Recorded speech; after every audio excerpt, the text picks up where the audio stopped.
It always starts with the little things, doesn't it? The kind of stuff you just brush off, telling yourself you're tired or you've had a long week, like your coffee mug being on the wrong side of the sink, or the book on your nightstand being open to a page you know you haven't read yet. It's funny. Your brain will bend over backward to make it all seem normal, to convince you you're just forgetful. It's a survival instinct, I guess. But what happens when that instinct fails? When you can't lie to yourself anymore?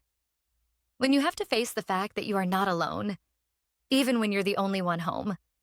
For me, it kicked off on a Tuesday. I walked into my kitchen to get the day going and saw my favorite mug, the one with the chipped rim that always lives on the left side of the sink, sitting on the right. I just kind of frowned. A small, weird blip in my morning routine. I must have moved it last night. That's all it was. The marketing campaign for our biggest client was due, and I'd been surviving on coffee and adrenaline for weeks. Working in advertising meant everything was always urgent, always a crisis. But I started keeping notes in my phone. Time-stamped. Photo evidence. Mom always said I catastrophize when I'm stressed, that I create problems where there aren't any. But this time I'd have proof. Tuesday, 7:23 a.m. Coffee mug on wrong side. Photo attached. Tuesday, 7:24 a.m. Maybe I moved it last night? Delete photo. Tuesday, 7:31 a.m. No. I know where I put it. Re-uploading photo. A few days later, my apartment keys went missing. I have this bright blue bowl right by the door, and my keys go in that bowl the second I walk in. It's a ritual. It's unbreakable. But that night, I found them on the kitchen counter, sitting right next to the salt shaker. I just stared at them. This cold knot started tightening in my gut. I did not put them there. I couldn't have. That routine is my rock. It's sacred. And yet, there they were. Mom, someone's been in my apartment. Oh, honey, not this again. Remember when you thought someone was stealing your essays in college? And it turned out you'd just been saving them to the wrong folder? This is different. You said work has been stressful. Maybe you should come home for a while. I told you that apartment was too much responsibility. Dr. Morrison always said you need structure when you're anxious. A low-grade anxiety started buzzing just under my skin. I'd walk into a room and get this sudden chill, like the air had just settled after someone moved. I'd leave for work and get this awful sinking feeling that I'd left my closet door wide open, even though I knew I hadn't. My own home, my sanctuary in this crazy city, was starting to feel off. Like putting on your favorite coat and realizing it belongs to someone else. I was becoming an intruder in my own life, and the stress was just this constant, grinding weight. It was easier to just tell myself I was going crazy. It was the only thing that made sense. There were 3 of them. On my right in 1C lived Chloe, a bubbly girl who always seemed to be coming or going. On my left in 1A were 2 guys, Mark and Leo. Mark was one of those guys who's just effortlessly charming. Ready smile, easy laugh. His roommate Leo was quieter, more reserved. We'd all lived on the same floor for a year, but it was mostly just polite nods in the hall. We were all on the first floor, right across from the elevator and stairs, which meant street-level windows and the constant foot traffic of people coming and going from the building. But the rent was cheap, and in this city, that's what mattered. The building super was maybe 35, young for the job but old enough that tenants trusted him. He'd gotten hired straight out of trade school, worked his way up from handyman to head of maintenance. 8 years here, he'd told me proudly when I moved in. I know this building better than anyone. The first real conversation happened when Mark saw me struggling to lug a heavy package up the low stairs in front of the entrance to our building. He insisted on helping, and then the super appeared, grabbing the other end. "Let me get that," he said with an easy smile. "Thanks," I said, catching my breath once we got it inside my door. "Both of you, really. I didn't realize how heavy that thing would be." "No problem," the super said, wiping his hands on his jeans. "Chris, by the way, don't think we've been properly introduced." "Alex," I replied. "You seem pretty young to be running the whole building." He grinned. Started here at 27. What can I say? I'm good with my hands. Mark laughed at that, and they exchanged a look at the innuendo. That's what neighbors are for, Mark added, his smile feeling so genuine. Feeling overwhelmed by the strange things happening, I decided to take a chance on being neighborly. I invited Chloe over for a glass of wine one night. I know this is going to sound crazy, I started, swirling the wine in my glass while Chloe fast-forwarded through Love Island commercials with practiced ease. She was sprawled confidently on my couch, somehow making my own apartment feel more like hers. But have you ever felt weird in your apartment? Like things aren't where you left them? Oh my God, yes! Chloe practically bounced, her perfectly styled hair catching the light. Last month, I couldn't find my drunk elephant serum anywhere. Turns out Mark had borrowed it. Can you believe? She laughed, that easy laugh that made everyone want to be her friend, but there was something else in her eyes. A little sparkle. He was having a skincare emergency at like midnight. Said his face was feeling dry after. She trailed off, waving her hand vaguely, but her smile said everything. Anyway, I just walked right into their place the next morning and took it back. They never lock their door during poker nights. My stomach did a weird flip. So Mark and Chloe were... Of course they were. Both attractive, both social. I took another sip of wine, trying to ignore the unexpected sting of jealousy mixing with my paranoia. They have poker nights? I'd lived here a year and had never been invited to anything. Every Thursday. Super boring, though. Just them. Two Wall Street types from the fourth floor, the super, and that realtor guy. David? The one who's always showing apartments in the building. She rolled her eyes.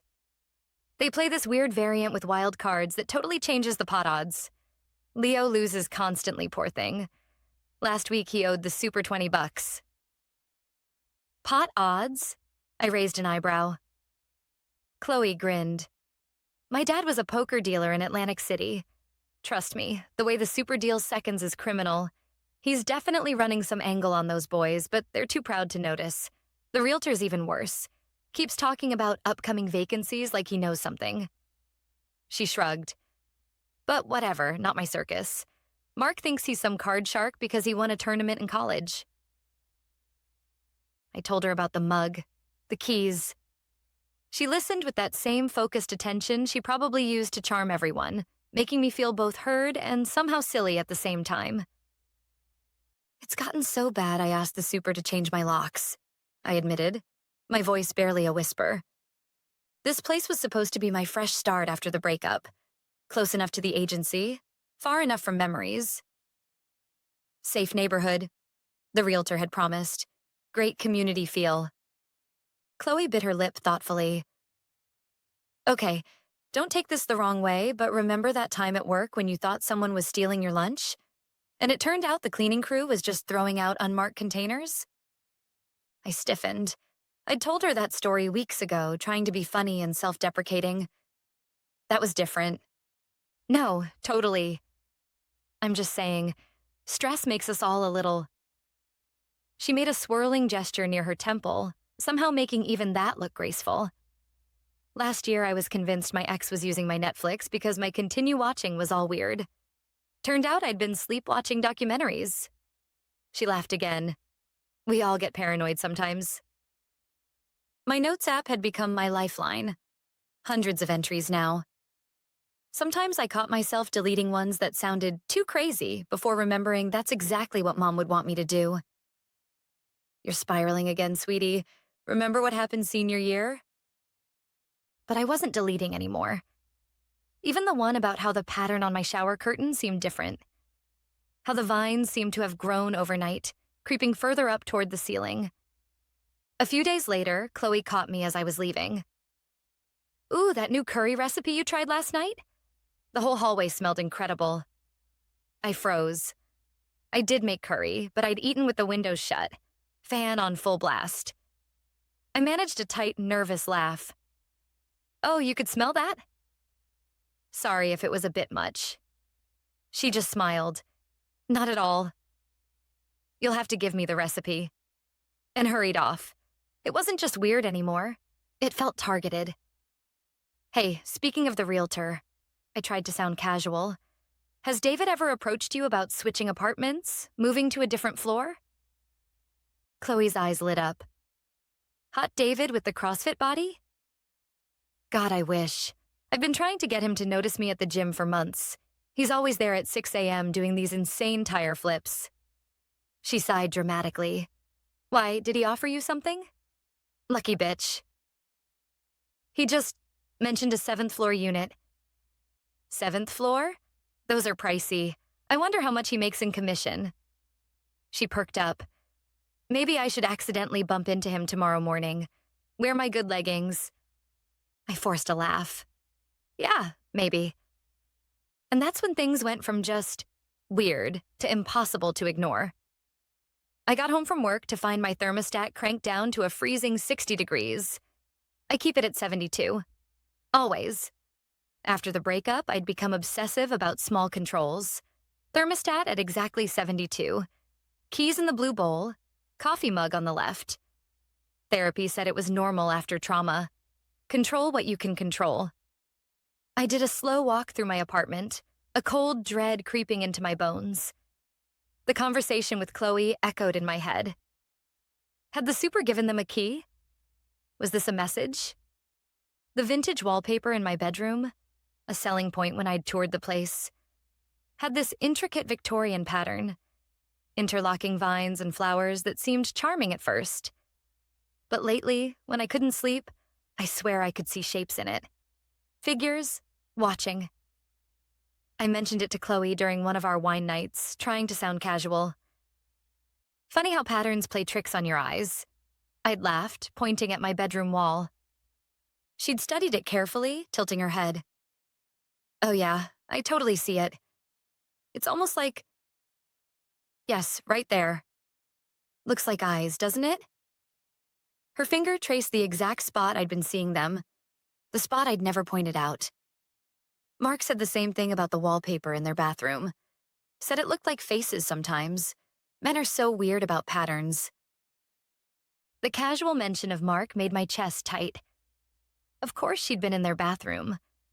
Of course Mark had mentioned it to her. They were probably laughing about the paranoid neighbor who saw things in her walls while they were... I pushed the thought away. I was still shaking from finding the thermostat changed when I ran into David in the lobby. The realtor was leading a young couple out, his practiced smile faltering when he saw me. Alex, just the person I wanted to see. He abandoned his clients at the door with a hasty, I'll email you the application, and cornered me by the mailboxes. How are you settling in? Still happy with 1 billion? It had been a year. I ran into him at least once a week by the elevators. It seemed like our building had a lot of turnover and David had a monopoly on the listings. Why was he asking now? It's fine. He leaned in, conspiratorial.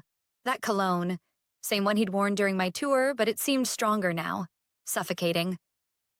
Because a unit's opening up on the 7th floor. 7B, corner unit, lots of light. Much more secure up there. Top floor, you know. Harder for people to... He paused, chose his words carefully. Bother you. My keys bit into my palm. Why would people bother me? Oh, you know, 1st floor apartments, easier access. Street level means anyone walking by can see right in if your curtains aren't drawn. I just thought, a young woman living alone. His eyes flicked toward the stairwell, toward Mark and Leo's apartment. Sometimes a fresh start helps.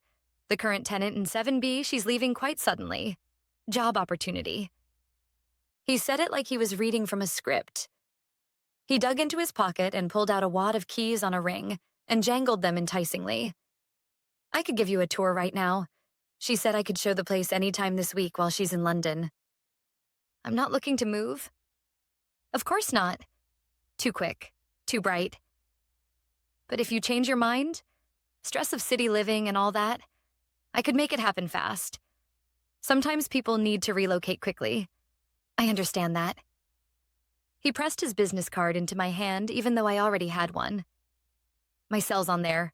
day or night. I wanted to ask him what he meant, wanted to grab his tacky tie and demand to know what he knew, but Chloe's words echoed. Stress makes us see patterns. Instead, I mumbled something about being late and fled toward the elevator. Behind me, I heard him call out, "Seventh floor is really much better for your situation." What situation? The question haunted me all the way back to 1B. The next day, it was my bedroom window. I know I locked it. I specifically remember checking it twice. It was part of my new, frantic security ritual. But when I got home, it was cracked open. Just an inch. My blood went cold. Someone was here. It wasn't a question anymore. It was a fact. It had to be Mark, or maybe Leo. They were violating my space, quietly, piece by piece. My sanity really started to fray. I'd catch myself whispering out loud, "Did I lock that?" Yes, I know I did. So how is it open? I felt like I was floating outside my own body, watching a horror movie instead of living in one. My home, the one place on earth I was supposed to feel safe, had become the main set. Every creak of the floor, every groan of the pipe sent a jolt of pure terror through me. I was trapped, and the warden was a ghost with a key. I nearly collided with Leo carrying a box of electronics up the stairs. Circuit boards, wiring, components I couldn't identify spilled across the top. "Sorry," he muttered, not meeting my eyes. We stood there awkwardly as he tried to rebalance the box. "That's a lot of tech stuff," I said, just to fill the silence. "Yeah, it's..." He shifted the box, and I caught sight of what looked like tiny cameras in plastic bags. Mark's really into streaming now. Gaming stuff. Before I could respond, Mark's voice boomed from above. "Leo, did you get the stuff for my streaming setup?" Leo's face went red. Coming. Then, in a rushed whisper like he was sharing a secret, "He's got a girlfriend now. In 4B. So he's been different, better, not so..." He made a vague gesture toward my door, then seemed to realize what he'd implied. His face went even redder. I didn't mean... Leo, I gotta go." He practically ran up the stairs, leaving me with my face burning. I stood there, keys cutting into my palm, feeling stupidly disappointed. So Mark had been... what? Interested? And I'd been too wrapped up in my own stress to notice. Now he had a girlfriend, and his roommate was warning him off the weird girl in 1B who probably gave off "leave me alone" vibes. God, when had I become this person? The one neighbors had to be better about not bothering? I trudged back to my apartment, that familiar knot of anxiety now mixed with something worse. Loneliness. The friendly check-ins got more frequent and way more terrifying, coming from all sides. Mark caught me in the hall and said things that made my skin crawl. "Rough night? Sounded like you were tossing and turning." He'd say it with that same easy smile, but now it felt like a weapon. Later that week, I ran into Leo in the lobby. He made direct eye contact for the first time, a small, knowing smile on his face. "Glad you finally finished that big project," he said, his voice quiet but clear. "You were typing like a maniac all weekend. Are you writing a book or something?" I must have looked stricken because his face immediately flushed bright red. I didn't mean... Sorry, the walls are thin. Our bedrooms must be next to each other." He was practically squirming now, shoving his hands deep in his pockets. I wasn't trying to listen or anything. Just, couldn't help but hear the keyboard going. I use white noise to sleep usually, but my app wasn't working and... He trailed off, looking mortified. The explanation should have made me feel better. It was logical, reasonable, but it only made my skin crawl more. He'd been lying there, listening to me type. For how long? What else had he heard? Right, I managed. Thin walls. Really thin, he agreed eagerly, still red-faced. That's actually why Mark started staying at his girlfriend's place more. In 4B? Better insulation over there. He gave an awkward laugh and practically fled toward the stairs. They knew things they had no way of knowing. Chloe would comment on a new plant in my window, easy enough to see walking by our street-level apartments. Mark would ask how my big meeting went when I was wearing a blazer. They weren't friendly neighbors anymore. They were my tormentors. The breaking point came on a Saturday. I'd spent the whole day on edge, jumping at every little sound. I decided to bake some cookies, just for something normal to do. As I was pulling the tray out of the oven, there's a knock at the door. It's Mark. "Smells delicious," he said, leaning on the door frame. "Chocolate chip, right? Your favorite?" "How would you know that?"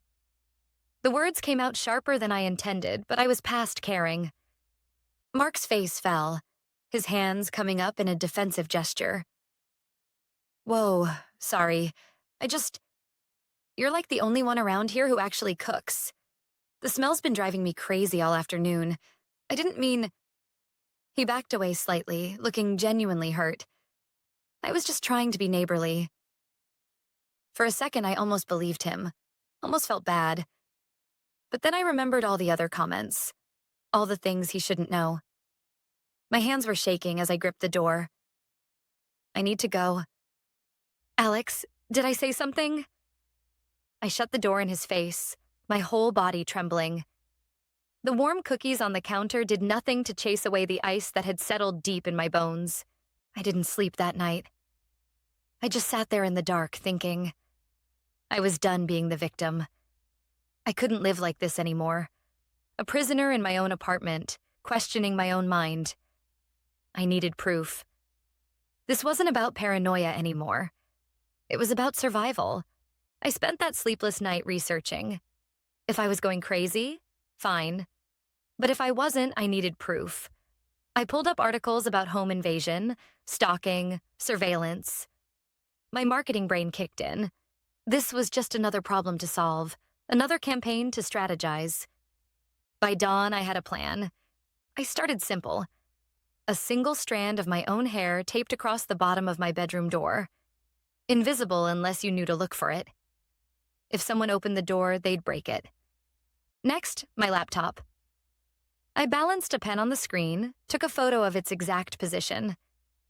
Anyone opening it would knock the pen off. Then I got creative. I sprinkled baby powder, barely visible, across my bathroom threshold. Footprints would show. I positioned my kitchen chair at an exact angle to the table, measured it with a ruler, photographed it. The thermostat was last.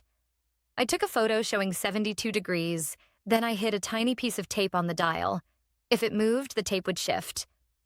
5 different traps. If even one was disturbed, I'd know. At work, I couldn't concentrate. Every hour, I checked the time. Was he in there now? Was I about to catch a ghost or prove I was losing my mind? I left work early, claiming illness, my hands as I unlocked my apartment door. This was it. Proof or breakdown, no middle ground. First stop, the thermostat. 65 degrees. The tiny piece of tape had shifted. My heart hammered. The kitchen chair was turned 15 degrees clockwise. I had the photo to prove it. My laptop. The pen wasn't on the screen anymore. It sat on the keyboard like someone had moved it deliberately, carelessly. But the bathroom threshold made me sick. A partial footprint in the baby powder. Size 11, maybe 12. Definitely not mine. The bedroom was last. I dropped to my knees, dreading what I'd find. The hair was gone. Not broken. Gone entirely. Like someone had carefully removed it, studied it, maybe even kept it. 5 traps. 5 violations. The evidence was overwhelming, undeniable, terrifying. But how? I'd changed the locks. I checked every window, every possible entry point. That's when my advertising training kicked in. When something doesn't make sense, look for what you're not seeing. I started examining every inch of my apartment like a crime scene. Under furniture, behind picture frames, inside light fixtures. When I reached the loose outlet behind my TV, something felt off.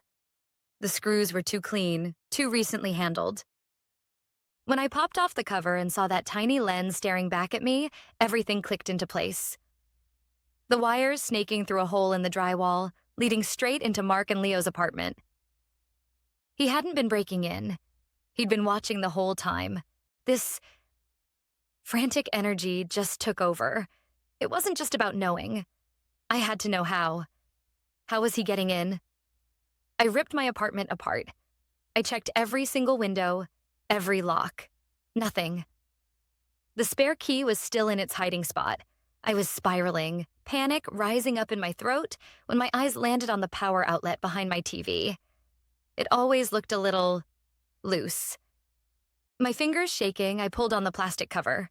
It popped right off. Way too easily. And there, inside the wall, was the answer. Not a keyhole. A tiny black lens. No bigger than a pinhead. A camera. Wires snaked away from it, back through a small hole in the drywall. A hole that led directly into the apartment next door. Into Mark and Leo's apartment. I couldn't breathe. It felt like my blood had turned to ice. He hadn't just been coming inside. He'd been watching me. The whole time. Listening to my calls, watching me sleep, seeing my most private moments. Every creepy comment, every piece of knowledge he shouldn't have had. It all clicked into place with one horrifying, sickening realization. My hands as I stared at the lens. I almost called Mom. Almost. But I could already hear her voice. Are you sure it's a camera, sweetie? Sometimes when we're stressed, everyday objects can look sinister. And right then, as I was staring into that soulless glass eye, a cheerful knock came from my front door. Alex? Mark's voice. Light. Friendly. It cut right through the silence. Everything all right in there? Sounded like you were moving furniture. Just wanted to make sure you were okay. I didn't move. I couldn't even breathe. That voice, which once seemed so nice, was now the most terrifying sound in the world. I backed away from the wall, clutching my phone. The knocking came again. Harder this time. Alex? I know you're in there. He called out. The friendly tone was gone. Now it was just cold. Hard. We should talk. Open the door. I scrambled into the corner, my fingers fumbling as I dialed 911. The operator's voice was a lifeline. I whispered my address. What was happening? My voice cracking. Outside, the knocking stopped. Then I heard a sound that made my heart stop. A key sliding into the lock. My deadbolt. He had a key to my deadbolt. The lock clicked. My apartment is different now. I'm on the top floor of a new building with more locks than you can count. The police took care of Mark. They found the whole setup in his room. The cameras, the mics, a ring of keys to half the apartments on our old floor. His roommate Leo knew nothing about it. He was just as horrified as I was. But it doesn't really matter. Security is an illusion. Safety is just a feeling, and I'm not sure I'll ever truly feel it again. I still check my walls. I still listen for noises in the hall. And sometimes, late at night when everything is quiet, I can almost hear a cheerful voice call my name. And I remember that the real monsters aren't hiding in the dark. They're the ones smiling at you in the daylight. I finished the first draft of my story, letting out a long breath. The memories still made my skin crawl, but at least it was over. At least I was safe now. I reached for my laptop to close it when I heard something that made my blood freeze. The metallic jingle of keys. I turned toward the sound, my heart already racing. There, standing in my doorway, my new doorway, my safe doorway, was my building super, Chris. For a moment, relief washed over me. Right. He was here to install the deadbolt. The landlord had agreed to allow it since I hadn't gone public with what I'd been through in their building. I started to relax, to close my laptop. But then I noticed the ring of keys in his weathered hand. More keys than any super should have. And his eyes. They weren't kind anymore. They were calculating. Cold. Mark liked you, he said, his voice carrying that same casual tone he'd used when I'd first asked him about installing extra security. Couldn't shut up about you during poker. 3 beers in and he's going on about your Sunday coffee ritual, how you always check your locks twice, how you're mysterious because you're not on Instagram like everyone else. He stepped further into my apartment, closing the door behind him with a soft click. The deadbolt he was supposed to install sat in a box by his feet. Forgotten. The keys jangled as he moved closer. So I might have mentioned how you loved cooking, how I'd seen some interesting books on your shelf during maintenance. Just little observations. Harmless. His smile was anything but harmless. The boy was desperate for conversation starters. My back hit the wall. He broke in. Once. Chris shrugged. I'd left your door open accidentally after some maintenance work. Imagine my surprise when the camera picked up Mark creeping through your apartment. He chuckled as if sharing a funny story. Looking for clues about what you liked, what you read. Pathetic, really. Got about 10 minutes in before Leo noticed he was gone and came looking. Caught him with some mystery novel he'd borrowed. Leo tore him a new one, made him put it back. His eyes glinted with amusement. And then not an hour later, Leo forces him to put everything back exactly where it was. Imagine if you hadn't worked late that night. You would have found those idiots arguing in the middle of your living room. He has his head. But Mark's prints? All over your apartment now. The cameras, the access. It all clicked. Why had I overlooked the person who obviously had access to my apartment? Mark couldn't install a shelf properly, let alone surveillance equipment. But when the police find that setup in his room, well, he examined his keys like they were poker chips. 8 years I've been collecting these. Started small, just wanted to see how people really lived. Then it became more. The boys drink, they talk. They lose money they don't have. Me? I nurse 1 beer all night. Listen, learn. Notice when someone's getting too comfortable, too suspicious.